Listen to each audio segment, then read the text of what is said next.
आज का जो टॉपिक है that is accounting for overheads. Overheads relatively complicated topic समझा जाता है। एक तो ओवरहेड की जो नेचर है वो इन इटसेल्फ कॉम्प्लिकेटेड है। कॉम्प्लिकेटेड क्यों है? क्योंकि overhead is a pool of all indirect expenses. पहली बात तो ये है कि अगर आप ओवरहेड को डिफाइन करना हो, सो ओवरहेड को हम डिफाइन करते हैं कि overheads is a pool of all indirect expenses।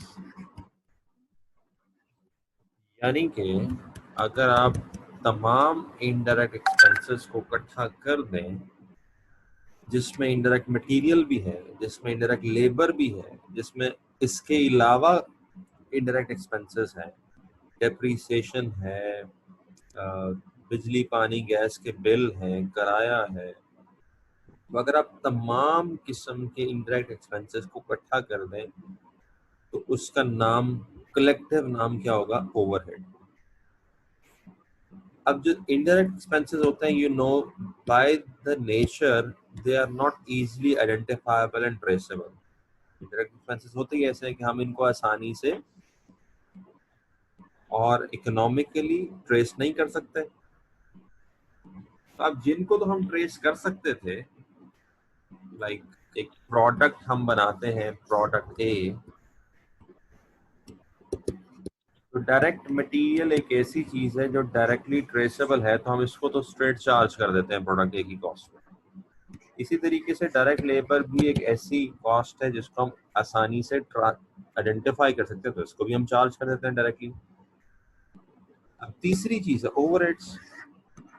अब ओवरहेड्स चूंकि इजीली आइडेंटिफाइबल और ट्रेसेबल नहीं है, अब हम इसको डायरेक्टली चार्ज नहीं कर सकते प्रोडक्ट की कॉस्ट में, क्योंकि हमें तो पता ही नहीं है कि किस प्रोडक्ट पे कितने लग रहे हैं ओवरहेड्स।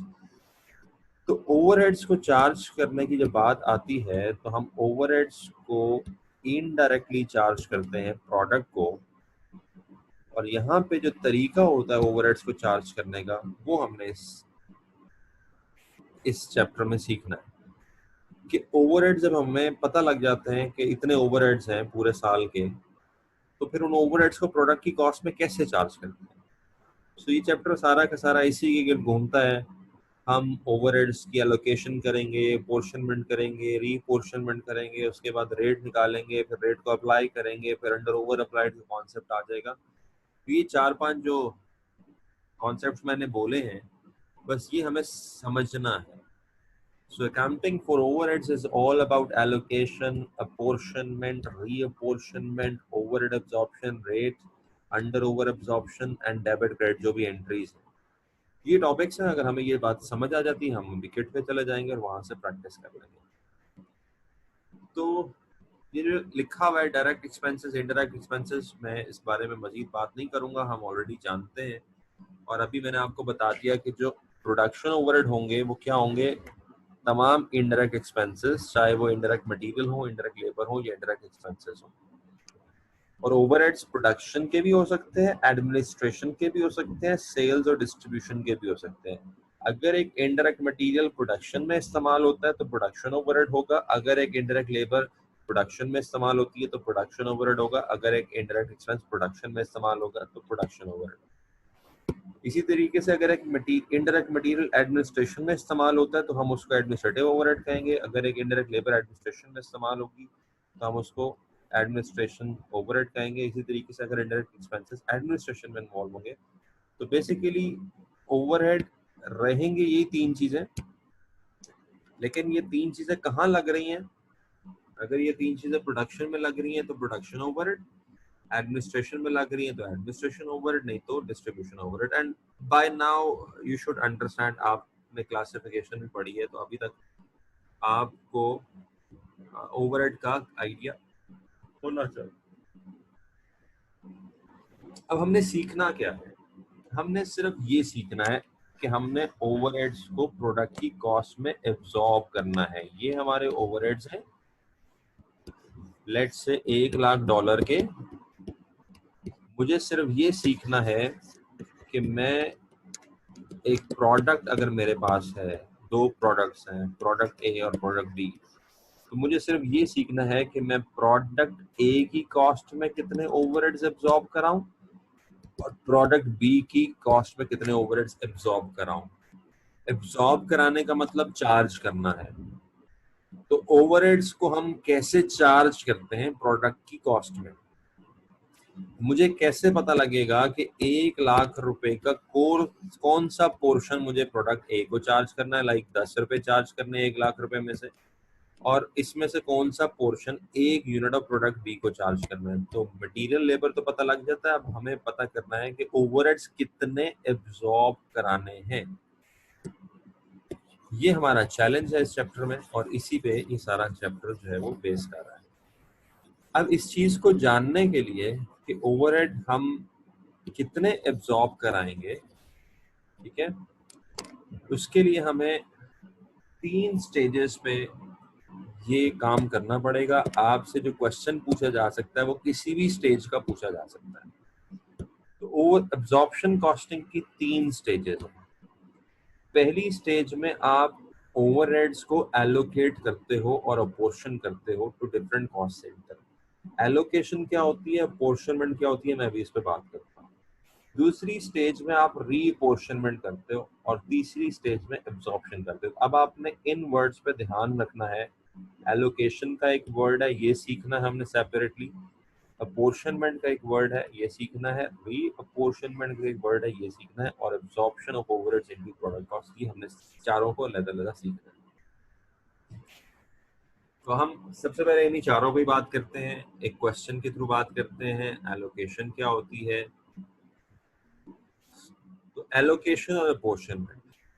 एलोकेशन ये होती है कि आप जब स्पेसिफिक ओवरहेड्स को स्पेसिफिक डिपार्टमेंट्स को चार्ज करते हो, so allocation involves charging overheads to specific department.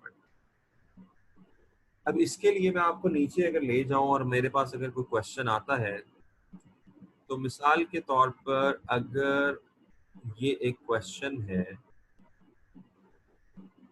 अब यहाँ पे शायद एलोकेशन वाली बात है नहीं, तो चले मैं इस क्वेश्चन को आपको थोड़ा सा एलोकेशन वाइज बता देता हूँ। मिसाल के तौर पर यहाँ पे इनडायरेक्ट मटेरियल है 20,000। तो अगर मैं ये आपको कहूँ कि ये इनडायरेक्ट मटेरियल जो है वो असेंबली का 10,000 है और फिनिशिंग का 10,000 है, यानी कि मैं स्पेसिफिकली आपको बताता हूँ कि कितना असेंबली का है और कितना फिनिशिंग का है। तो वो तमाम ओवरहेड्स जो हमें स्पेसिफिकली बताए जाएंगे कि वो कितना एक डिपार्टमेंट का है और कितना दूसरे डिपार्टमेंट का है, तो उनको तो हम डायरेक्टली चार्ज कर सकते हैं। बड़ी लॉजिकल सी बात है कि अगर मुझे ये पता है कि असेंबली का इतना इंडायरेक्ट मटेरियल है और फिनिशिंग का इतना इंडायरेक्ट मटेरियल है, तो मैं असेंबली डिपार्टमेंट को और फिनिशिंग डिपार्टमेंट को ये ओवरहेड्स डायरेक्टली चार्ज कर सकता हूँ। तो जब आप मखसूस ओवरहेड्स को मखसूस डिपार्टमेंट्स को डायरेक्टली चार्ज करते हो, तो उस प्रोसेस को हम कहते हैं एलोकेशन। और ये दुनिया का आसान तरीन काम है, ठीक है, आसान तरीन काम है। हमें पता है असेंबली के 10,000 है, 10,000 चार्ज कर दो। हमें पता है फिनिशिंग 10,000 है, 10,000 चार्ज कर दो। तो इसमें तो कोई प्रॉब्लम ही नहीं है। प्रॉब्लम किन ओवरहेड्स में आती है? प्रॉब्लम उन ओवरहेड्स में आती है जो कॉमन नेचर के होते हैं, कॉमन नेचर के होते हैं, स्पेसिफिक नहीं होते, स्पेसिफिक नहीं होते, मखसूस नहीं होते किसी डिपार्टमेंट के, कॉमन होते। अब कॉमन की मिसाल क्या है, यहाँ पे आप देख सकते हो किराया। अब ये जो किराया है $15,000, ये किराया असेंबली का भी है, ये किराया फिनिशिंग का भी है, ये किराया मेंटेनेंस का भी है, ये किराया कैंटीन का भी है।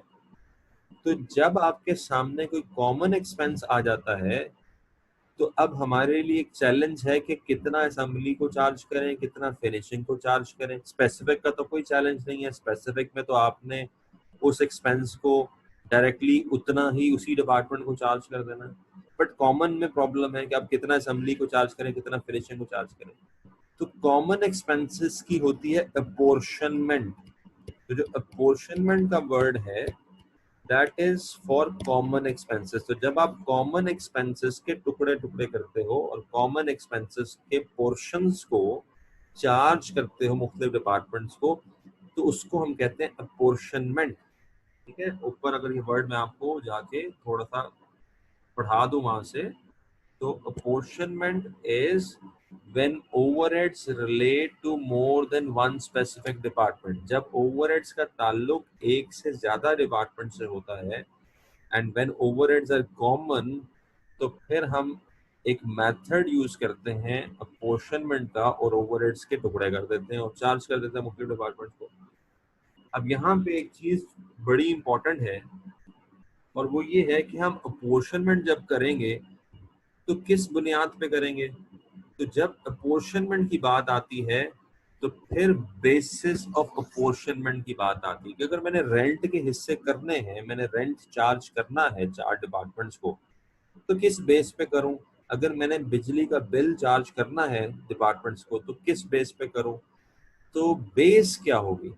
तो बेस के मुताल्लिक कोई हार्ड एंड फास्ट रूल नहीं है, कोई रटी रटाई बेस नहीं है, लेकिन बेस लॉजिकल होनी चाहिए कि जब आप किसी चीज को तकसीम करो तो एक लॉजिकल बेस होनी चाहिए। मिसाल के तौर पे रेंट की लॉजिकल बेस क्या हो सकती है, फ्लोर एरिया, कि जो जिस डिपार्टमेंट ने जितना ज्यादा एरिया ऑक्यूपाई किया हुआ है उसको आप उतना ज्यादा रेंट चार्ज कर दो। तो बाज़ औक़ात वो क्वेश्चन में बेसिस आपको बता देता है, बाज़ औक़ात बेसिस पूछ लेता है, बाज़ औक़ात वो आपको बताता है बराबर बराबर तकसीम कर दो। तो जो भी क्वेश्चन के अंदर आपको बताया जाए, आपने सिर्फ वो फॉलो करना है और उस बेस पे, उस बुनियाद पे उस कॉमन एक्सपेंस के पीसेस करने हैं, पोर्शंस करने हैं और चार्ज कर देना है, और इसी प्रोसेस को आप अपोर्शनमेंट कहते हैं। मिसाल के तौर पे वो फिर कहता है कैंटीन की कॉस्ट को आप नंबर ऑफ एम्प्लॉइज की बेस पे कर सकते हो।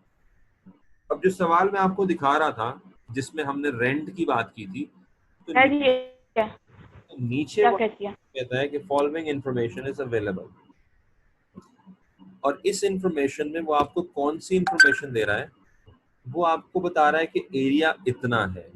तो हम सिर्फ एक ही एग्जांपल लेते हैं, बाकी हम एमसीक्यूज में से देखेंगे।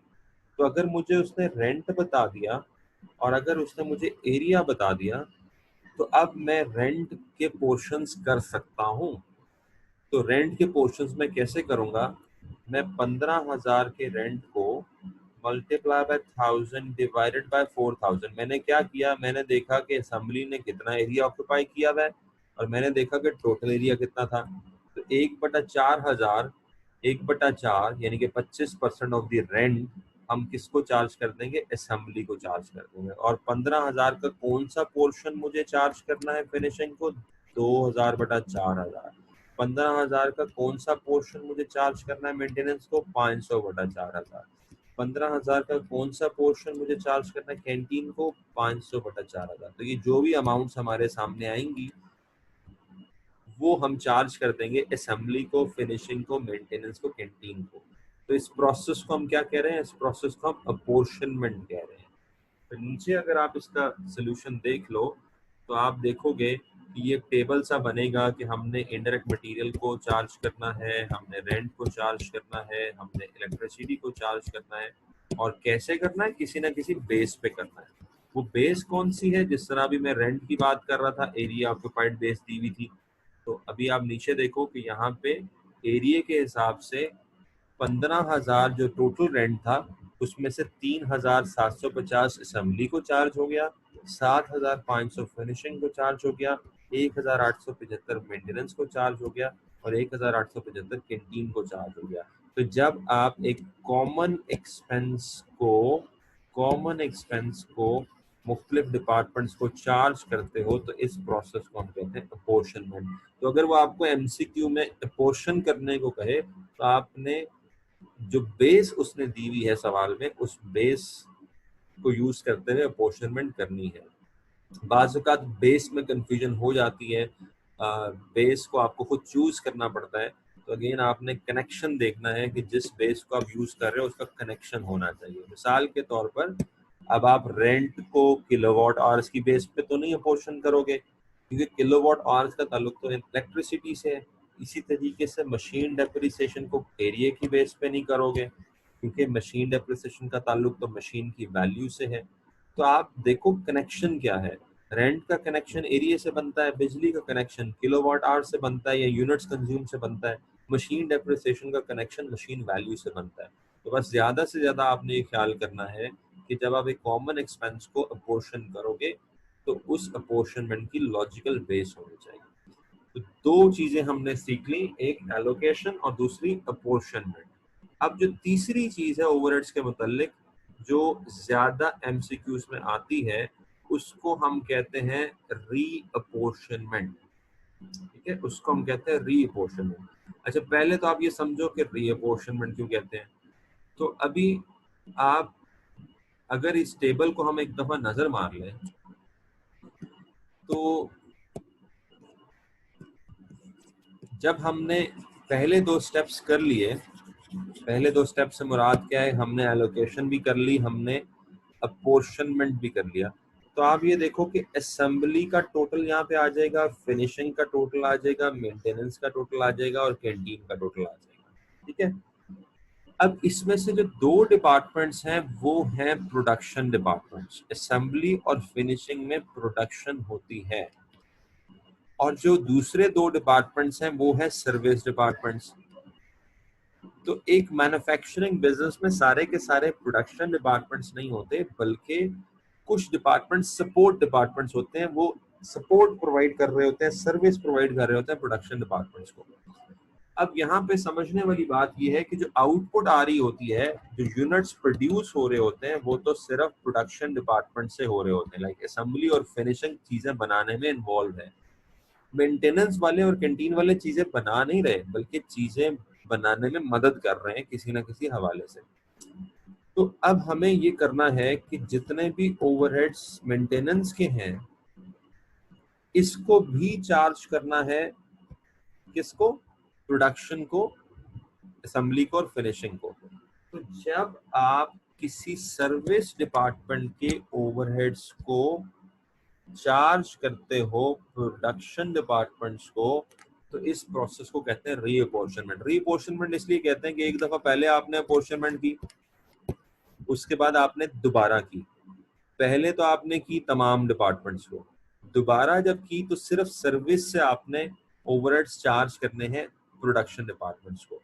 So the process of charging overheads from the service department to the production departments is called reapportionment. हम चाह क्या रहे हैं, हम चाह ये रहे हैं कि हमें ये पता लग जाए कि प्रोडक्शन डिपार्टमेंट्स के टोटल ओवरहेड्स कितने हैं, including the service they are getting from the service departments. अब जाहिर बात है कि जब आप रीअपोर्शनमेंट करोगे तो उसकी भी कोई ना कोई बेस होगी। मैं कैसे मेंटेनेंस का खर्चा असेंबली को चार्ज करूं और फिनिशिंग को चार्ज करूं, कोई ना कोई बेस होगी। मैं कैसे कैंटीन का खर्चा असेंबली को चार्ज करूं और फिनिशिंग को चार्ज करूं, कोई ना कोई बेस होगी। तो बेस अगर हमें बता दी जाए तो हम उसके हिसाब से चार्ज कर सकते हैं। अच्छा, लेकिन यहाँ पे बेस से बढ़कर जो एक प्रॉब्लम आता है वो हमारे रीअपोर्शनमेंट का एक मेथड्स आ जाते हैं जो अक्सर सवाल में हमारे से पूछे जाते हैं। तो रीअपोर्शनमेंट करने के कुछ मेथड्स हैं, और मैं जिस तरह आपको बता रहा हूँ कि आपके एमसीक्यूज जो बुक में होंगे उसमें जो है इन मेथड्स पे काफी क्वेश्चन होंगे। तो अब हम जरा सीखते हैं कि रीअपोर्शनमेंट के कौन कौन से मेथड्स हैं। तो देर आर थ्री मेथड्स, तीनों पे आपको अबूर होना चाहिए, तीनों आपको समझ आने चाहिए, तीनों आपको अप्लाई करने आने चाहिए। एक है डायरेक्ट मेथड। डायरेक्ट मेथड सबसे सिंपल मेथड है। डायरेक्ट मेथड में क्या होता है कि सर्विस डिपार्टमेंट की कॉस्ट को जब रीअपोर्शन किया जाता है तो सिर्फ प्रोडक्शन डिपार्टमेंट्स को किया जाता है। ठीक है, यानी कि सर्विस की आपस में रीअपोर्शनमेंट नहीं होती। मिसाल के तौर पे अभी पीछे हमने दो सर्विस डिपार्टमेंट देखे थे, एक मेंटेनेंस और एक कैंटीन, और दो हमने प्रोडक्शन डिपार्टमेंट देखे थे, एक असेंबली और एक फिनिश है। ये डायरेक्ट मेथड ये कहना चाह रहा है कि जब फिनिशिंग डिपार्टमेंट अपने ओवरहेड्स, फिनिशिंग डिपार्टमेंट्स के ओवरहेड्स को हम रीपोर्शन करेंगे तो सिर्फ किसको करेंगे, सॉरी मेंटेनेंस के ओवरहेड्स को जब रीपोर्शन करेंगे तो सिर्फ किसको करेंगे, असेंबली और फिनिशिंग। मेंटेनेंस इसको चार्ज नहीं करेगा, यानी कि एक सर्विस डिपार्टमेंट दूसरे सर्विस डिपार्टमेंट को कॉस्ट चार्ज नहीं करेगा। एक सर्विस डिपार्टमेंट सिर्फ प्रोडक्शन डिपार्टमेंट्स को कॉस्ट चार्ज करेगा। इसी तरीके से जब कैंटीन की कॉस्ट को हमें रीपोर्शन करना होगा तो हम सिर्फ और सिर्फ असेंबली को और फिनिशिंग को चार्ज करेंगे, हम मेंटेनेंस को चार्ज नहीं करेंगे। तो डायरेक्ट मेथड एक ऐसा मेथड है जिसमें सर्विस डिपार्टमेंट के ओवरहेड्स को सिर्फ और सिर्फ प्रोडक्शन डिपार्टमेंट्स को चार्ज किया जाता है। सबसे आसान मेथड है। उसके बाद दो मेथड्स हैं, एक स्टेप डाउन और एक रेसिप्रोकल। स्टेप डाउन मेथड एक ऐसा मेथड है जिसमें एक सर्विस डिपार्टमेंट जब कॉस्ट को चार्ज करता है तो वो दूसरे सर्विस डिपार्टमेंट्स को भी चार्ज करेगा और प्रोडक्शन डिपार्टमेंट्स को भी चार्ज करेगा। मिसाल के तौर पे अगर असेंबली अगर मेंटेनेंस की कॉस्ट को हम रीपोर्शन कर रहे हैं तो हम असेंबली को भी चार्ज करेंगे, फिनिशिंग को भी चार्ज करेंगे और कैंटीन को भी चार्ज करेंगे। इसी तरीके से जब हम कैंटीन की कॉस्ट को रीपोर्शन करेंगे तो हम असेंबली को भी करेंगे, फिनिशिंग को भी करेंगे और मेंटेनेंस को भी करेंगे। अब सवाल ये पैदा होता है कि पहले कौन करेगा, तो इसमें हम कोई एक स्टेप पहला एज्यूम कर लेते हैं। पहले एक डिपार्टमेंट की कॉस्ट बकिया 3 को चार्ज कर देते हैं, फिर दूसरे की बकिया 3 को चार्ज कर देते हैं। अभी न्यूमेरिकल के थ्रू मैं आपको ये प्रोसेस समझा भी देता हूँ। और जो रेसिप्रोकल रीअपोर्शनमेंट होती है, और उस रेसिप्रोकल रीअपोर्शनमेंट ऐसी होती है कि जिसमें ये कॉन्टिन्यूसली हम रीअपोर्शनमेंट करते हैं जब तक हमारी कॉस्ट निल ना हो जाए। असल में जो सीखने वाले मेथड्स हैं वो स्टेप डाउन और रेसिप्रोकल मेथड ही है। जो आपका डायरेक्ट मेथड है वो वैसे इन इटसेल्फ बहुत आसान होता है। तो अब जरा इस मामले को कुछ क्वेश्चंस के थ्रू, कुछ इलस्ट्रेशंस के थ्रू समझते हैं।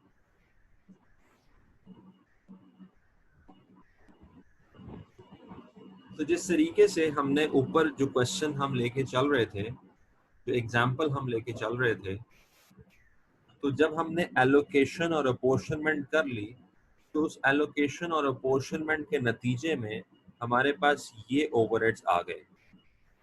अब इसमें से जो पहले दो डिपार्टमेंट्स हैं वो प्रोडक्शन है, जो अगले दो हैं वो सर्विस है। अब उसके बाद वो ये कहता है कि कैंटीन जो है वो स्टाफ को फीड करती है जो कि असेंबली में और फिनिशिंग में काम करते हैं। ठीक है, canteen feeds the staff that works for the company in assembly and finishing. और जो नंबर ऑफ एम्प्लॉइज है सारे डिपार्टमेंट में वो नीचे आपको दिया हुआ है। और उसके बाद वो कहता है the amount time spent by maintenance department servicing equipments in assembly and finishing department has been analysed as follows: 60% assembly and 40% finishing. Requirement क्या है? रिक्वायरमेंट ये है compute the overhead analysis sheet. अब ओवरहेड एनालिसिस शीट बनानी है जिसमें आपने रीअपोर्शनमेंट करनी है। किस किस को करनी है? आपने रीअपोर्शनमेंट करनी है कैंटीन की कॉस्ट असेंबली को। तो ये टेबल आप जरा देख लें, ये टोटल्स हमें दिए हुए थे। अब सबसे पहले हमने कैंटीन की कॉस्ट को अपोर्शन करना है। तो कैंटीन की कॉस्ट है 6600। जब 6600 अपोर्शन करोगे तो कैंटीन की कॉस्ट खत्म हो जाएगी। ये चार्ज किसको करनी है? असेंबली को और फिनिशिंग को, क्योंकि उसने सवाल में कहा कि कैंटीन किसको सर्व करती है? असेंबली को और फिनिशिंग को। किस बेस पे करोगे? एम्प्लॉइज की बेस पे करोगे। तो एम्प्लॉइज का डेटा ऊपर से ले लो। एम्प्लॉइज कितने हैं? असेंबली के 18 हैं, फिनिशिंग के 30 हैं। तो 18 और 30, ठीक है, 18 और 30 48 हो गए। तो आप क्या करोगे? आप 6600 मल्टीप्लाई बाय 18/48 इधर चार्ज कर दोगे और 6600 मल्टीप्लाई बाय 30/48 इधर चार्ज कर दोगे। 18 एम्प्लॉइज असेंबली के थे, 30 एम्प्लॉइज फिनिशिंग के थे। तो आपने अपोर्शन कर दिया कैंटीन की कॉस्ट को on the basis of number of employees. और इसमें कहीं ऐसा लिखा नहीं हुआ था कि कैंटीन मेंटेनेंस वालों को भी सर्व करती है, इसलिए लिखा हुआ था। ये डायरेक्ट मेथड है basically. this is a direct method where a service department is serving only production departments. अच्छा, उसके बाद उसने कहा कि मेंटेनेंस की कॉस्ट को भी रीपोर्शन करो। तो जब आप मेंटेनेंस की कॉस्ट को रीपोर्शन करोगे तो सारी की सारी कॉस्ट मेंटेनेंस से निकल जाएगी। जाएगी कहाँ पे? फिर असेंबली को और फिनिशिंग को जाएगी। किस बेस पे जाएगी? परसेंटेज टाइम के हिसाब से। परसेंटेज टाइम उसने ऊपर आपको दिया था कि 60% असेंबली को चार्ज करो और 40% फिनिशिंग को। तो आप क्या करोगे, आप 18,600 का 60% ले लोगे और 18,600 का 40% ले लोगे। अब नतीजा क्या निकला इस स्टेप के बाद? नतीजा ये निकला कि सर्विस डिपार्टमेंट की कॉस्ट नील हो गई और वो कॉस्ट चार्ज होगी प्रोडक्शन डिपार्टमेंट को, और प्रोडक्शन डिपार्टमेंट के ओवरहेड्स हैं वो बढ़ गए। ये बिल्कुल ऐसा ही है कि अगर ये सर्विस डिपार्टमेंट ना होते तो असेंबली वाले किससे मेंटेनेंस करवाते? बाहर से मेंटेनेंस करवाते। तो खर्चा किसका है? असेंबली का खर्चा है। फिनिशिंग वाले किससे मेंटेनेंस करवाते? बाहर से मेंटेनेंस करवाते। तो खर्चा किसका है? फिनिशिंग वालों का है। तो हमने ये किया रीपोर्शन में हमने सर्विस डिपार्टमेंट के ओवरहेड्स चार्ज कर दिए प्रोडक्शन डिपार्टमेंट्स के। तो ये एक डायरेक्ट मेथड से कर दिया। आगे देखते हैं, हमारे पास स्टेप मेथड और रेसिप्रोकल मेथड की भी कोई ना कोई इलस्ट्रेशन होगी। तो अगली इलस्ट्रेशन है स्टेप डाउन मेथड की। सेम क्वेश्चन है, वही ओवरहेड्स हैं, लेकिन वो कहता है स्टेप मेथड अप्लाई करो, और स्टेप मेथड में वो आपको स्टेप्स खुद बता रहा है।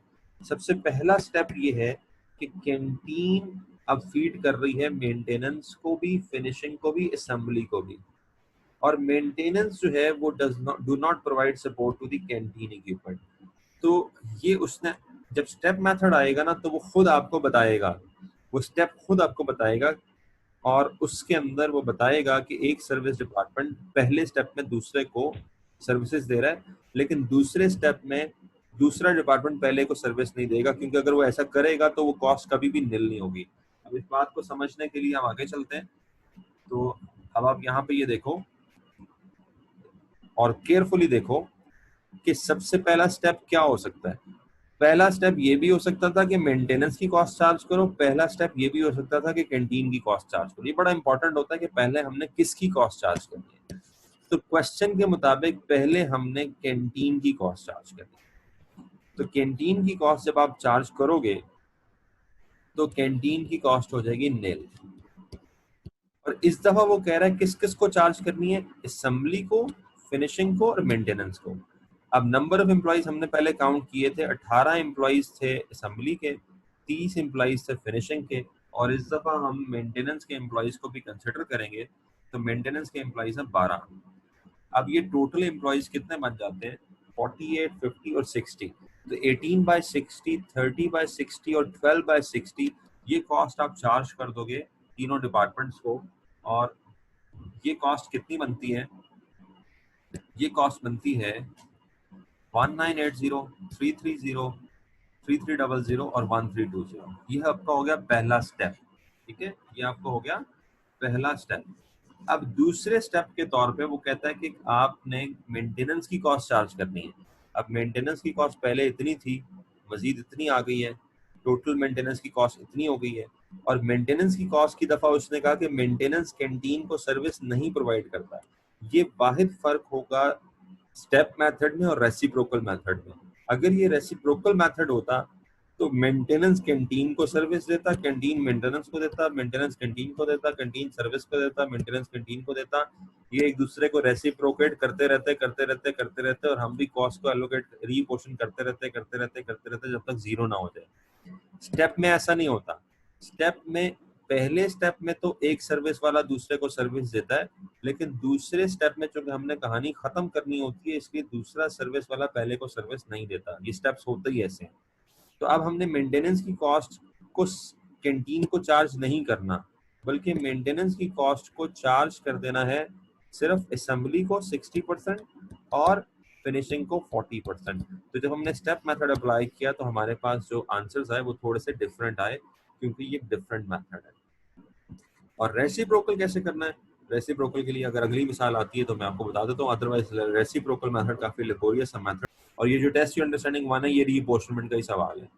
तो अब देखो हमारे पास दो डिपार्टमेंट्स हैं, प्रोडक्शन और दो डिपार्टमेंट है सर्विस। और हमें वो ये कह रहा है कि हमने जो सर्विस डिपार्टमेंट 1 है उसकी कॉस्ट इस तरीके से चार्ज करनी है कि हमने C1 को 60% चार्ज कर देना है, C2 को 40% चार्ज कर देना है, और S2 जो है उसको हमने 35% C1 को, 35% C2 को और 31% जो है वो S1 को चार्ज करना है।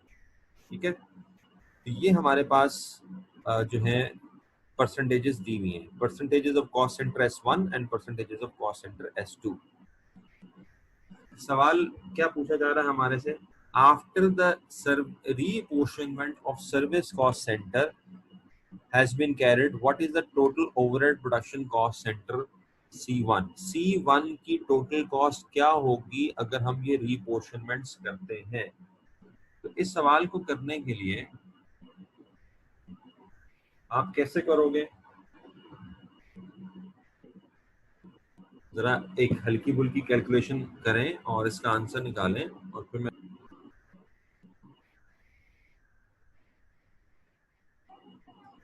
चले, क्योंकि टाइम जो है बहुत शॉर्ट है सेशन क्लोज होने में, मेरे पास 2.5 मिनट है, मैं आपको क्विकली ये करवा देता हूँ, ठीक है। अब इसके करने के कई तरीके हो सकते हैं, ये कई तरीके से सॉल्व हो सकता है, लेकिन बेस्ट तरीका यही है कि आप इसको इसी तरीके से सॉल्व करें कि आप ये अमाउंट्स लिख लें और उसके बाद स्टेप को अप्लाई करें।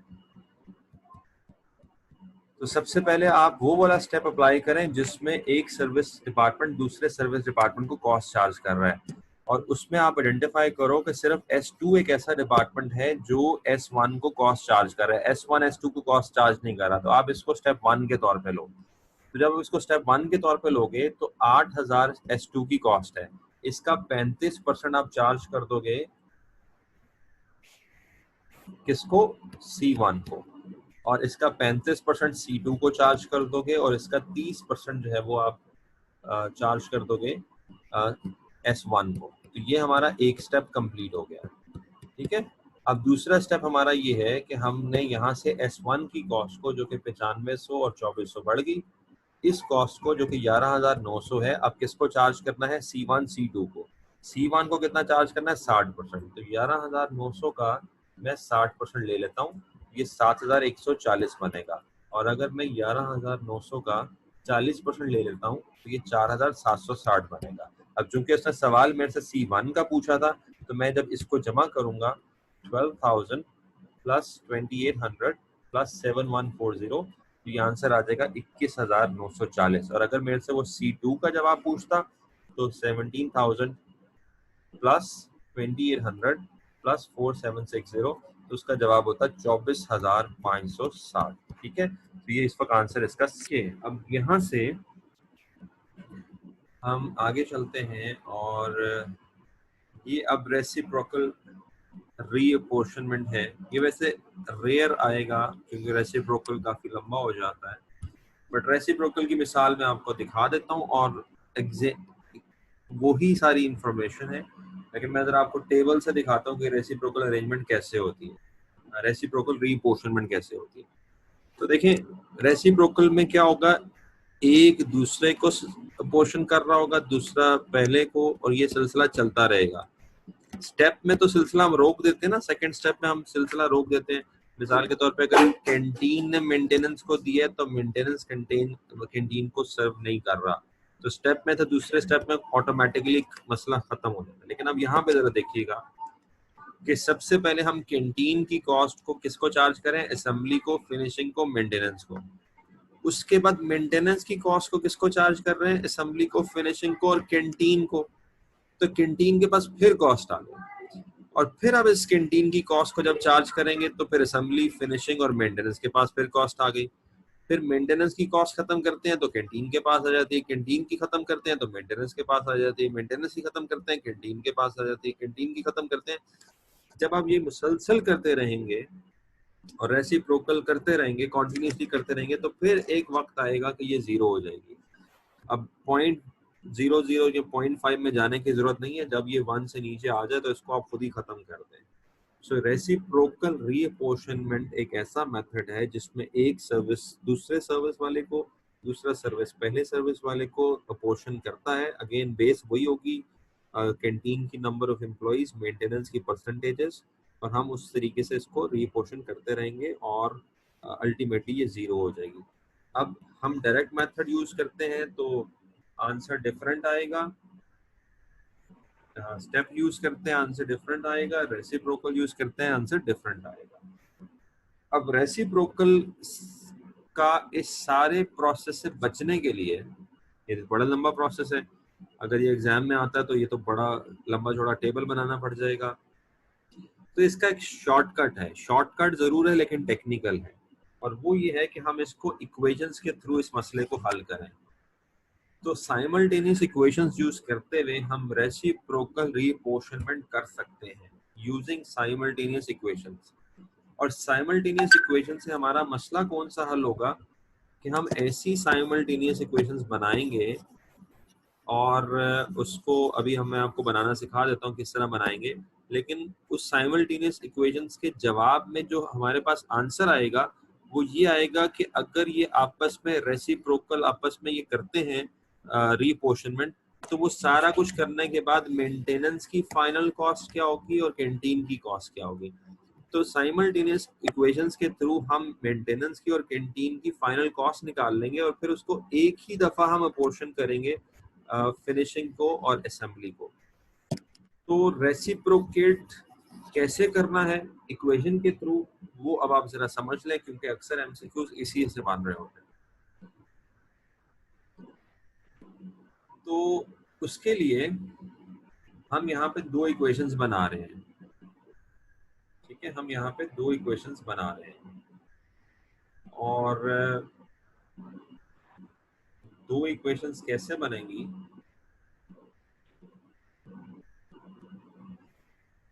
तो सबसे पहले तो आपको ये डेटा नोट करना पड़ेगा कि जो मेंटेनेंस डिपार्टमेंट है, मेंटेनेंस डिपार्टमेंट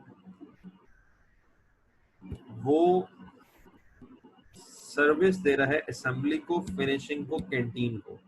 तो यहाँ पे सिर्फ एक चीज नोट करने की है, और वो मैं नीचे नोट कर लेता हूँ ताकि मेरा पेज बच जाए। तो यहाँ पे सिर्फ एक चीज नोट करो कि मेंटेनेंस डिपार्टमेंट अपनी सर्विसेज का कितने परसेंट, 10% कैंटीन को दे रहा है। सो मेंटेनेंस डिपार्टमेंट अपनी सर्विसेज का 10% सर्विसेज कैंटीन को दे रहा है। मैं वो रेसिप्रोकल वाला मामला नोट डाउन कर रहा हूँ। और कैंटीन मेंटेनेंस को कितनी सर्विसेज दे रहा है, तो उसके लिए हम यहां से निकालते हैं कि कैंटीन 20% सर्विस दे रहा है मेंटेनेंस को।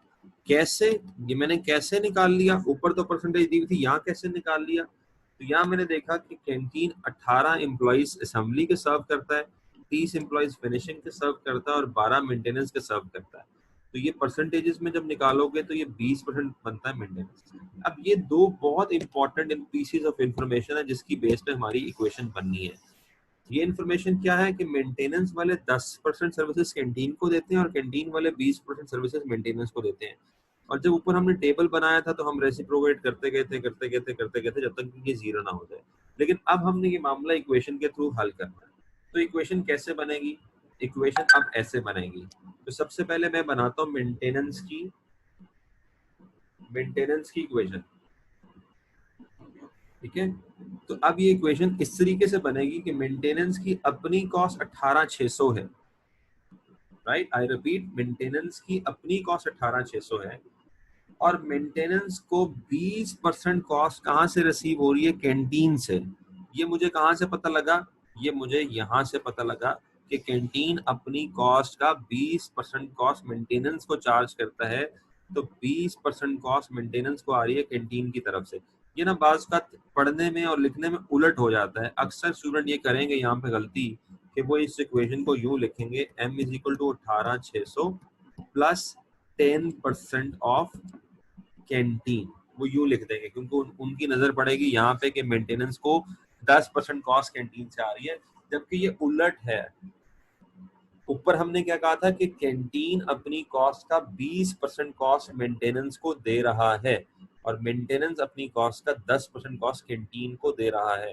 अब जब हम इक्वेशन बना रहे होते हैं तो इक्वेशन हम यूं बनाते हैं कि मेंटेनेंस की अपनी कॉस्ट कितनी है और इसे कैंटीन से कितनी कॉस्ट आ रही है। ये कैंटीन को कितनी कॉस्ट दे रहा है नहीं मैटर करता, कैंटीन से इसको कितनी कॉस्ट आ रही है।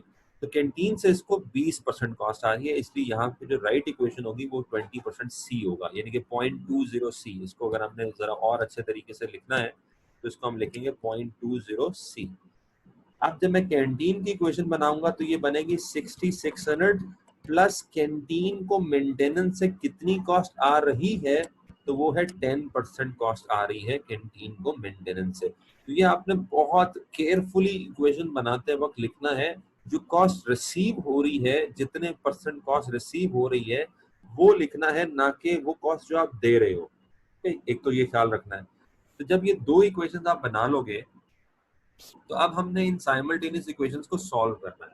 साइमल्टेनियस इक्वेशंस कैसे सॉल्व की जाती हैं, ये मैथमेटिक्स का सवाल है। आपको पता है कि हम इक्वेट कर देते हैं इक्वेशंस को,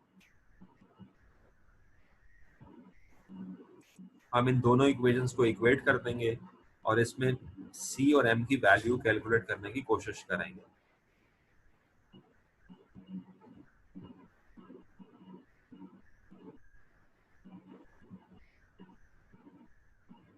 तो ये हमारे पास साइमल्टेनियस इक्वेशंस हैं। अच्छा, अब खैर इसमें से तो इक्वेशन यूं भी सॉल्व हो सकती है कि अगर आप इसको इक्वेशन 2 ले लो, इसको इक्वेशन 1 ले लो, तो इक्वेशन 2 को इक्वेशन 1 में डाल दो या इक्वेशन 1 को इक्वेशन 2 में डाल दो। तो मिसाल के तौर पे अगर मैं इक्वेशन 1 में 2 डालता हूं, तो 0.20 सी की जगह मैं 6600 प्लस 0.10 एम लिख दूंगा। तो हमारा मसला यहाँ से भी सॉल्व हो जाता है।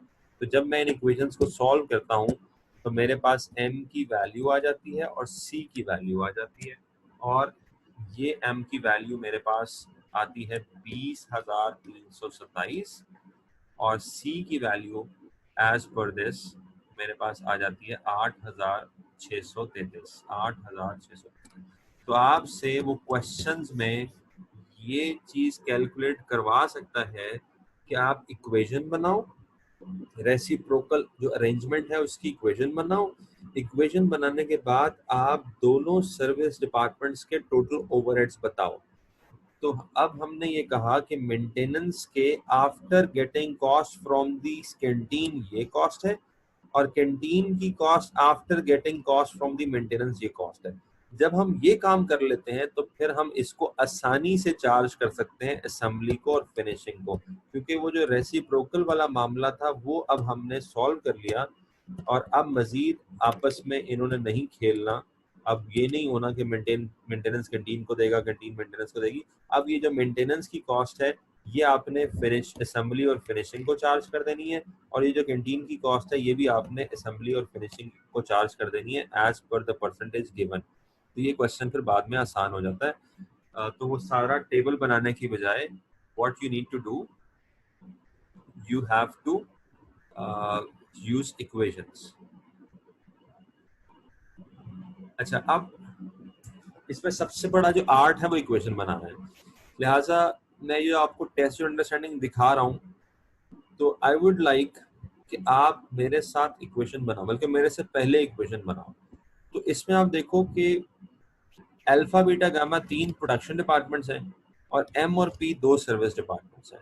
आपने मुझे एम की इक्वेशन और पी की इक्वेशन बना के देनी है, ठीक है। एक चीज मैं लिख देता हूँ 2500 और 2700।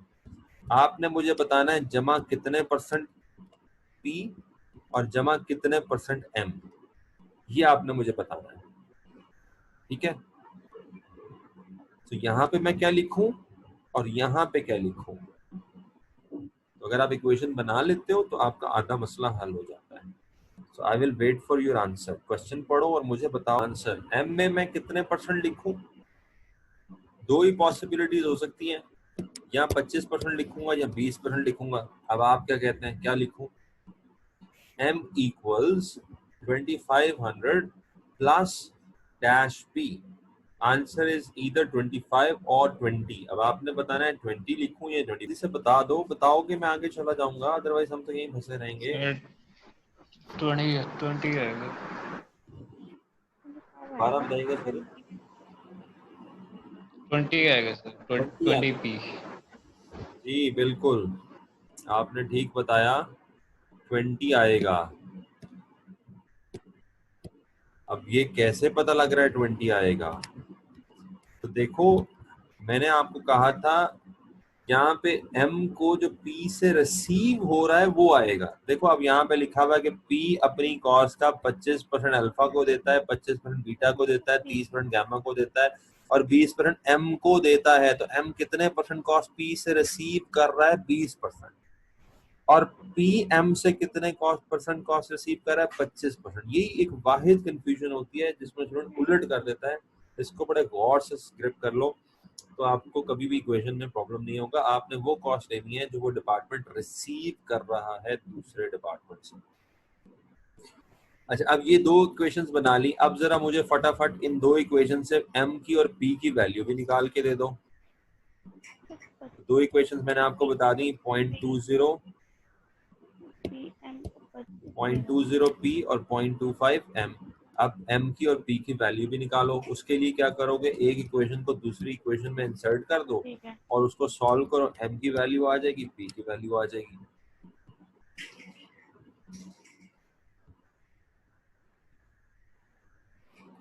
तो एम का आंसर आएगा, आप जरा कैलकुलेट कर लो, 3200, और पी का आंसर आएगा 3500। तो अगर आपने यहां तक मसला हल कर लिया वैल्यू 25 है तो आ रहा है एम। आप मेरे से बात करना चाह रही है? अगर हाँ तो बात करें, अगर ना तो अपना माइक्रोफोन ऑफ करें।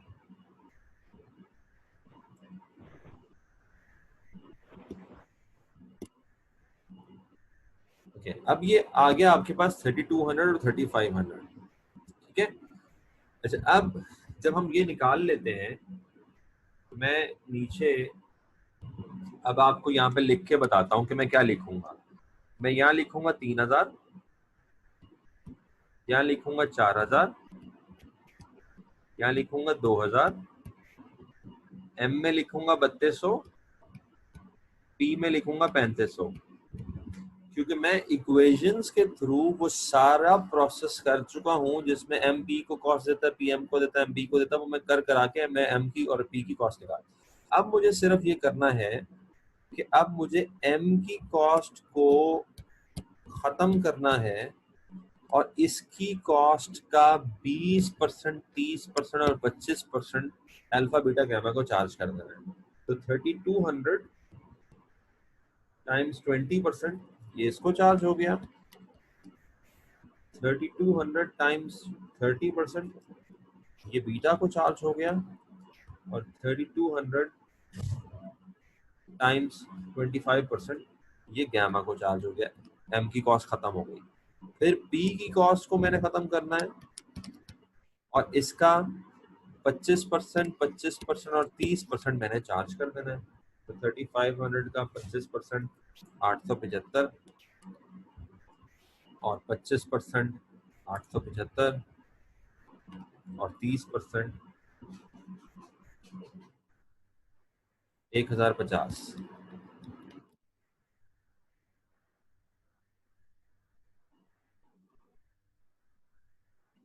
ये सारा चार्ज कर देना है।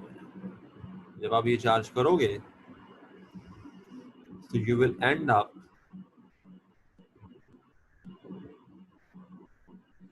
with alpha of a cost of, अगर अब आपसे कोई सवाल पूछ लेता कि अल्फा की टोटल कॉस्ट बता दो, तो वो अल्फा की टोटल कॉस्ट बननी थी 4515। ये इसका आंसर है अगर एमसीक्यू आ रहा हो। बीटा की आपसे पूछ लेता तो आप कहते 4000 प्लस 960 प्लस 875, तो 5835 आंसर आ जाता। और आपसे कोई गैमा की पूछता तो 2000 प्लस 800 प्लस 1050, आप 3850 चार्ज। अब देखो मैंने क्या किया, मैंने रेसिप्रोकल मेथड से सवाल सॉल्व किया। एक डिपार्टमेंट दूसरे को दे रहा है कॉस्ट, दूसरा पहले को दे रहा है, लेकिन वो टेबल मैंने इतना लंबा चौड़ा नहीं बनाया, बल्कि उस लंबे चौड़े टेबल की बजाय पहले मैंने साइमल्टेनियस इक्वेशंस बनाकर वो जो आपस में जो एक दूसरे को कॉस्ट दे रहे हैं, रेसिप्रोकेट कर रहे हैं, उसके बाद की वैल्यू निकाल कर फिर हमने एक ही दफा चार्ज कर दिया। तो this is how you use simultaneous equations in the reciprocal method. अब इसके बाद जो अगला स्टेप है वो है एब्जॉर्प्शन का।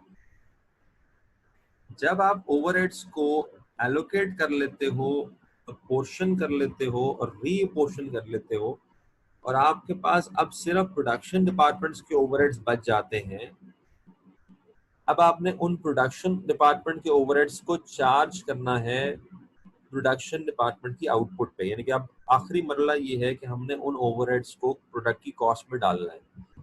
अब फिर वही वाली बात है कि हम उन ओवरहेड्स को प्रोडक्ट की कॉस्ट में किस बेस पे डालें।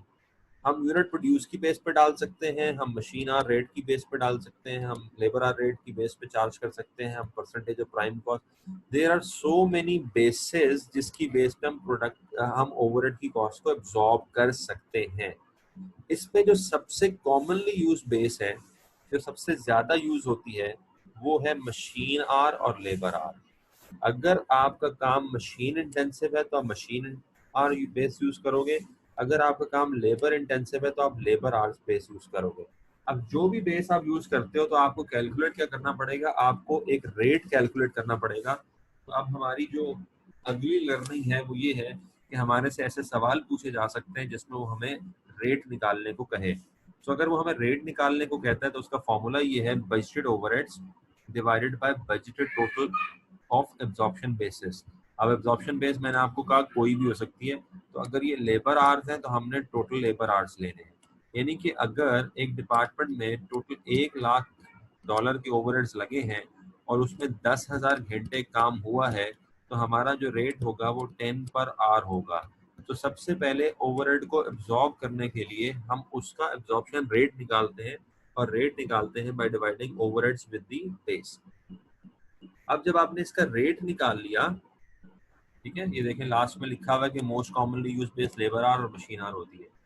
जब हमने इसका रेट निकाल लिया तो फिर हमने इस रेट को अप्लाई करना है, और अप्लाई करके प्रोडक्ट की कॉस्ट में चार्ज कर देना है। ठीक है, और ये प्रोसेस अब कैसे होगा वो अब आप देख लो कि ये प्रोसेस कैसे होगा अप्लाई करने वाला। ये मैं आपको इस क्वेश्चन से समझाता हूँ। तो इलस्ट्रेशन 6 में क्या है कि एक प्रोडक्ट, 3 प्रोडक्ट्स हैं ए बी सी, इसके इतने यूनिट्स बनाते हैं, इतने मशीनिंग के घंटे लगते हैं, इतने असेंबली में घंटे लगते हैं। ये आपके ओवरहेड्स हैं मशीनिंग के, और ये आपके ओवरहेड्स हैं असेंबली के। अब हम चाह क्या रहे हैं, हम ये चाह रहे हैं कि जो मशीनिंग के ओवरहेड्स हैं 1,00,000, इसको हमने प्रोडक्ट्स को चार्ज करना है, और असेंबली के जो ओवरहेड्स हैं हमने इसको प्रोडक्ट को चार्ज करना है। सबसे पहला काम हमें ये करना पड़ेगा कि हमें OAR निकालना पड़ेगा। तो हमारे से उसने पूछा कि भाई मशीनिंग डिपार्टमेंट को OAR निकाल दो, असेंबली डिपार्टमेंट को OAR निकाल दो। तो मशीनिंग का OAR कैसे आएगा? मशीनिंग का OAR निकालने के लिए आप मशीनिंग डिपार्टमेंट के ओवरहेड्स को किस पे डिवाइड करोगे? मशीन आवर्स पे डिवाइड करोगे। तो मशीन आवर्स आपको निकालने पड़ेंगे। मशीन आवर्स आप कैसे निकालोगे? तो वो कहता है कि प्रोडक्ट ए बनाने पे 1 मशीन आवर लगता है, प्रोडक्ट बी बनाने पे 2 मशीन आवर लगते हैं, प्रोडक्ट सी बनाने पे कोई आवर्स नहीं लगते। तो 1,000 ये और 4,000 ये, टोटल मशीनिंग के कितने आवर्स लग रहे हैं? 5,000। तो अगर आप 1,00,000 को 5,000 पे डिवाइड करो तो OAR आता है 20 पर आवर। इसी तरीके से अगर आपने असेंबली का रेट निकालना है तो असेंबली के ओवरहेड्स को असेंबली के आवर्स पे डिवाइड कर दो। अब असेंबली के आवर्स कितने बनेंगे? 1,000 इंटू 1 1,000, 2,000 इंटू हाफ 1,000, और 5,000 इंटू 4 2,000। तो असेंबली के आवर्स बन रहे हैं यहाँ पे 4,000। तो 4,000 पे आप तकसीम कर दो, तो 1,50,000 तकसीम 4,000, जो आपका रेट आता है वो 3.75 आता है for assembly.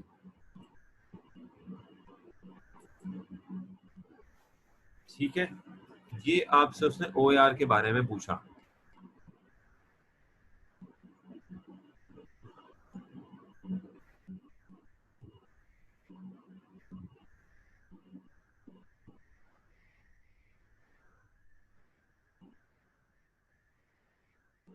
So OAR is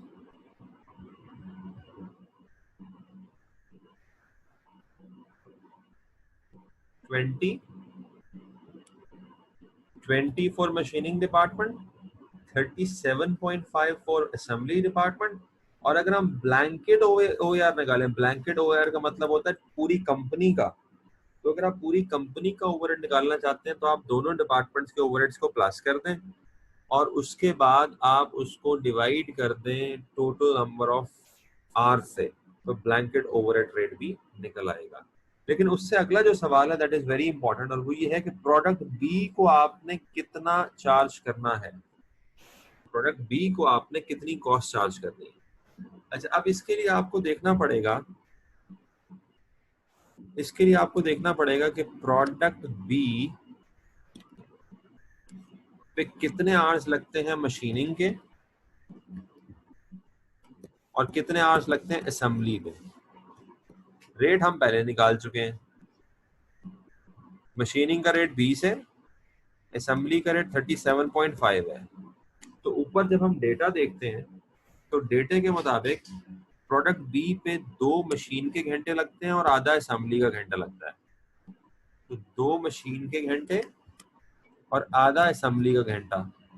तो प्रोडक्ट बी को आप कितने ओवरहेड चार्ज करोगे? 2 इंटू 20, 40 ये हो जाएगा, और हाफ इंटू 37.5, तो 37.5 का हाफ 18.75, तो 18.75 और 40 आप जो चार्ज करोगे प्रोडक्ट बी को, वो चार्ज करोगे 58.75। अब इस प्रोसेस को कहते हैं एब्जॉर्प्शन ऑफ ओवरहेड्स। असल में इस सिंगल फिगर को निकालने के लिए हमने ये सारे काम किए, ये बात जानने के लिए कि एक प्रोडक्ट को कितने ओवरहेड्स चार्ज करने हैं, जो कि हमारे सवाल के जवाब में 58.75 है। इस एक फिगर को निकालने के लिए हमने एलोकेशन की, फिर अपोर्शनमेंट की, फिर रीअपोर्शनमेंट की, फिर रेट निकाला और फिर रेट को अप्लाई किया, तो ये बात हमें पता लगी।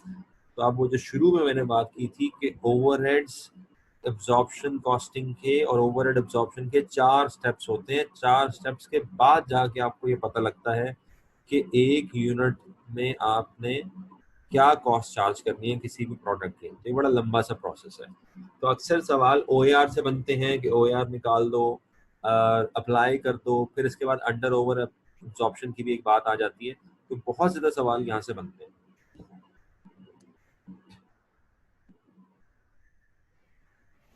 अब एब्जॉर्प्शन समझने के बाद अगला जो मरला होगा वो अंडर और ओवर एब्जॉर्प्शन है। ये भी बड़ा इंपॉर्टेंट टॉपिक है कि आपसे अंडर और ओवर एब्जॉर्प्शन ऑफ ओवरहेड्स पूछा जाता है। देखिए, सबसे पहले तो आप ये बात समझें कि जब आप रेट निकाल रहे होते हो तो वो रेट निकलता है on the basis of estimate. आप अंदाजे से ओवरहेड्स का एक रेट निकालते हो और अंदाजे से उसको अप्लाई कर देते हो। रेट निकालने का ये फॉर्मूला है, अप्लाई करने का ये फॉर्मूला है। ठीक हो गया? तो जब आप अंदाजे से अप्लाई करते हो रेट को, तो आपका अंदाजा गलत भी तो हो सकता है। तो जब बाद में आपके एक्चुअल ओवरहेड्स आते हैं और आप उसको जब कंपेयर करते हो एब्जॉर्ब से, तो या तो अंडर एब्जॉर्ब्ड आएगा या ओवर एब्जॉर्ब्ड आएगा। So under over absorbed is the difference between actual overheads and absorbed overheads. And how do we know absorbed overheads?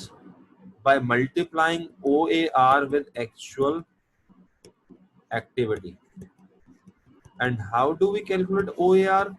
By dividing budgeted overheads by budgeted activity. ये अगर आपको एक थोड़ा सा जिस तरह मैंने ये लिखा है, अगर आपको ये चीज, ये फॉर्मूलाज आते हैं, तो फिर आप अंडर ओवर एब्जॉर्प्शन का किसी भी तरीके का सवाल कर सकते हो। तो होता क्या है, सबसे पहले हम रेट निकालते हैं। मैं अब इसको दोबारा रिवर्स ऑर्डर में चलाता हूँ। सबसे पहले हम रेट निकालते हैं, इस रेट को हम एक्चुअल एक्टिविटी से मल्टीप्लाई करके एब्जॉर्ब्ड ओवरहेड्स निकालते हैं। फिर उसके बाद हम देखते हैं हमारे एक्चुअल ओवरहेड्स कितने थे। अगर एक्चुअल ज्यादा थे और एब्जॉर्ब कम है, इसको हम अंडर एब्जॉर्ब कहेंगे, और अगर एक्चुअल कम है और एब्जॉर्ब ज्यादा है तो उसको हम ओवर एब्जॉर्ब कहेंगे। आपने सिर्फ एब्जॉर्ब को देखना है, एक्चुअल को देखो ही ना। अगर एब्जॉर्ब, अक्सर स्टूडेंट इसमें भी कंफ्यूज रहते हैं, अंडर को ओवर कह देते हैं, ओवर को अंडर कह देते हैं। हालांकि सिंपल सी बात है कि आप सिर्फ और सिर्फ एब्जॉर्ब को देखो। अगर एब्जॉर्ब ज्यादा है एक्चुअल के मुकाबले में, ओवर। अगर एब्जॉर्ब कम है एक्चुअल के मुकाबले में, अंडर। तो अगर एब्जॉर्ब को ही देख लो तो मसला पता लग जाता है कि अंडर है या ओवर है। अब इसकी जरा प्रैक्टिस करते हैं।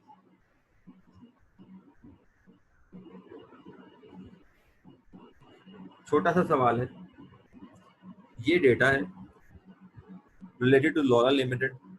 आपसे पूछा गया है अंडर ओवर एब्जॉर्ब बताओ।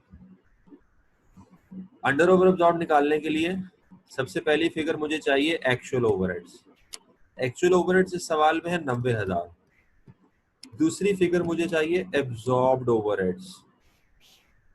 एब्जॉर्ब्ड ओवरहेड का फॉर्मूला होता है OAR multiply by actual activity. Actual activity सवाल में दी हुई है और वो कितनी है 22,000। OAR नहीं दिया हुआ। OAR का फॉर्मूला होता है budgeted overheads divided by budgeted labour hours. तो अगर मैं 80,000 को 20,000 पे तकसीम करूं तो मेरे पास OAR आ जाएगा और वो आता है 4। अब मैं इस 4 को 22,000 से मल्टीप्लाई करूं तो 88,000 मेरे पास एब्जॉर्ब्ड ओवरहेड्स आ जाएंगे। ठीक है, 88,000 मेरे पास एब्जॉर्ब्ड ओवरहेड्स आ जाएंगे और मेरे पास जो डिफरेंस है 12,000 का। अब इसको देखो, एब्जॉर्ब कम है ना, एक्चुअल से कम है, एब्जॉर्ब कम है। तो जब ये कम है तो इस 12,000 को आप क्या कहोगे, अंडर एब्जॉर्ब। सॉरी 2,000, इस 2,000 को क्या कहोगे, अंडर एब्जॉर्ब। ये हमारा जवाब था, overheads were under absorb by 2,000। ठीक है, तो अगेन जूम ने मुझे 40 मिनट्स का नोटिफिकेशन दे दिया है कि 10 मिनट्स रह गए हैं। तो इसको अब हम क्विकली वाइंड अप करने की कोशिश करते हैं, कल हम इसकी मजीद प्रैक्टिस करेंगे। अगला क्वेश्चन फिर आ गया हमारे पास, फिर वो पूछ रहा है अंडर ओवर एब्जॉर्ब बताओ। फिर उसी टेक्निक से हम क्या करेंगे, हम एक्चुअल लेंगे 1,46,200। इस दफा जब डिस्कनेक्ट होगा तो मैं कंटिन्यू नहीं करूंगा। I will then take the next class 9:30 tomorrow with practice from the Kaplan. तो actual overheads 1,46,200। Absorbed overheads, absorbed overheads कैसे आते हैं, आप एक्चुअल एक्टिविटी को मल्टीप्लाई करते हो OAR से। OAR कैसे आता है कि आप बजटेड ओवरहेड्स को बजटेड आवर्स पे डिवाइड करते हो।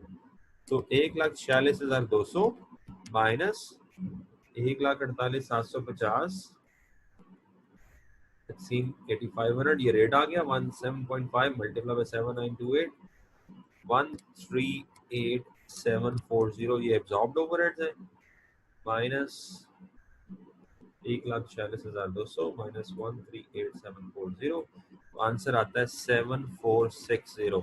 और यहाँ पे देखो एब्जॉर्ब कम है तो ये अंडर एब्जॉर्ब कहलाएगा।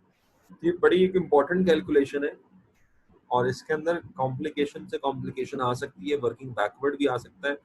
तो जितना आपको ये वाला प्रोसेस क्लियर है, ये जो मैंने ऊपर बताया था कि जितना आपको ये क्लियर है आप उतनी आसानी से इसको कर सकते हो। पहले आपको क्लियर होना चाहिए कि अंडर ओवर एब्जॉर्ब किसका और किसका फर्क है। फिर आपको ये पता होना चाहिए कि एब्जॉर्ब ओवरहेड कैसे निकाले जाते हैं। फिर आपको ये पता होना चाहिए OAR कैसे निकाला जाता है। तो अगर ये चीजें आप निकाल सकते हो तो आप कोई सा भी सवाल कर सकते हो, चाहे वो वर्किंग बैकवर्ड्स हो चाहे वर्किंग फॉरवर्ड्स हो, व्हाटएवर। ठीक है, अब फाइनली एक इसके अंदर जो आ जाएगी वो डबल एंट्री है कि मैन्युफैक्चरिंग ओवरहेड की एंट्रीज क्या पास करते हैं। तो देखो मैन्युफैक्चरिंग ओवरहेड की जो एंट्री पास होती है वो होती है वर्क इन प्रोसेस। जब आप इसको अप्लाई करते हो तो वो होती है वर्क इन प्रोसेस डेबिट और प्रोडक्शन ओवरहेड क्रेडिट। तो ये जब आप ओवरहेड्स को अप्लाई करते हो, अब्सॉर्ब करते हो, तो ये एंट्री पास होती है। वर्क इन प्रोसेस में चार्ज हो जाते हैं ओवरहेड्स और क्रेडिट हो जाता है प्रोडक्शन ओवरहेड्स को। और जब आप एक्चुअल खर्चे कर रहे होते हो तो लेबर कर रहे हो, एक्सपेंसेस कर रहे हो, एक्चुअल इनडायरेक्ट मटेरियल लगा रहे हो, तो जब आप एक्चुअल खर्चे कर रहे होते हो तो फिर एंट्री पास होती है प्रोडक्शन ओवरहेड डेबिट। और इसको कैश को भी क्रेडिट किया जा सकता है, अकाउंट पेएबल को भी क्रेडिट किया जा सकता है, लेबर पेएबल को भी क्रेडिट किया जा सकता है। तो आपके जो एक्चुअल खर्चे होते हैं उससे प्रोडक्शन ओवरहेड डेबिट हो जाता है। तो इसको आप यूं समझो कि ये आपके एक्चुअल खर्चे हैं और ये आपका एब्जॉर्ब्ड है।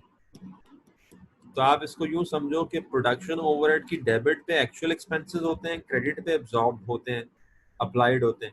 और इन दोनों का फर्क जो है बैलेंसिंग फिगर, वो अगर आपकी एब्जॉर्ब वाली साइड पे है तो अंडर एब्जॉर्ब, और अगर दूसरी साइड पे है तो ओवर एब्जॉर्ब। ठीक है, और उस अंडर और ओवर एब्जॉर्ब को आप कहाँ चार्ज करते हो, ये हमारा आखिरी टॉपिक है कि अंडर एब्जॉर्ब को कहाँ चार्ज करना है और ओवर एब्जॉर्ब को कहाँ चार्ज करना है। तो बात यह है कि दोनों को हमने चार्ज करना है प्रॉफिट एंड लॉस अकाउंट में। अंडर एब्जॉर्ब का मतलब है कि हमने ओवरहेड्स कम लिखे थे। जब हमने ओवरहेड्स कम लिखे थे तो इसको ठीक कैसे करेंगे, हमें ओवरहेड्स मजीद लिखने पड़ेंगे। जब ओवरहेड्स मजीद लिख लेंगे तो हम अंडर एब्जॉर्ब ओवरहेड्स को जब हम प्रॉफिट एंड लॉस अकाउंट में डालेंगे तो हमारा प्रॉफिट कम हो जाएगा।